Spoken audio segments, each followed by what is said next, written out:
Friends, good afternoon.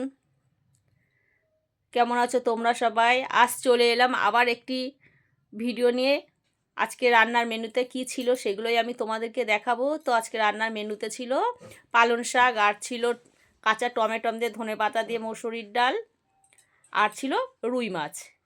আর এই রুই মাছটা আমি রান্না করেছিলাম, এই মশলা যা যা মশলা আমি এই মাছে দিয়েছি সেগুলোই তোমাদেরকে বলছি। মাছে মশলা দিয়েছিলাম হচ্ছে সাদা জিরে, আদা, আর হচ্ছে শুকনো লঙ্কা আর টমেটোমের পেস্ট।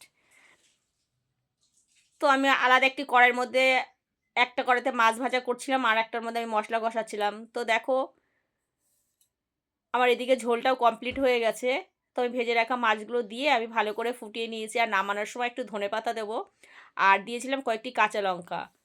কাঁচা লঙ্কাটা দিয়েছিলাম এই কারণেই, আমার ছেলেপেলেরা তো ঝাল খেতে ভালোবাসে না, ওরা ঝাল খেতে পারে না, তার জন্য কয়েকটা কাঁচা লঙ্কা আমি দিয়ে দিয়েছিলাম। আর দিয়েছিলাম সামান্য একটু চিনি আর গরম মশলা। নামানোর আগে সামান্য একটু গরম মশলার গুঁড়ো আমি ছিটিয়ে দিয়েছিলাম। তো দেখো এই হচ্ছে আমার আজকে রান্নার মেনু। তো আমার ভিডিওটা যদি তোমাদের কাছে ভালো লাগে তাহলে অবশ্যই লাইক কমেন্ট করবে, পাশে থাকবে, সাপোর্ট করবে। এই হচ্ছে মাছের ঝোল কমপ্লিট হয়ে গেছে। টাটা বন্ধুরা।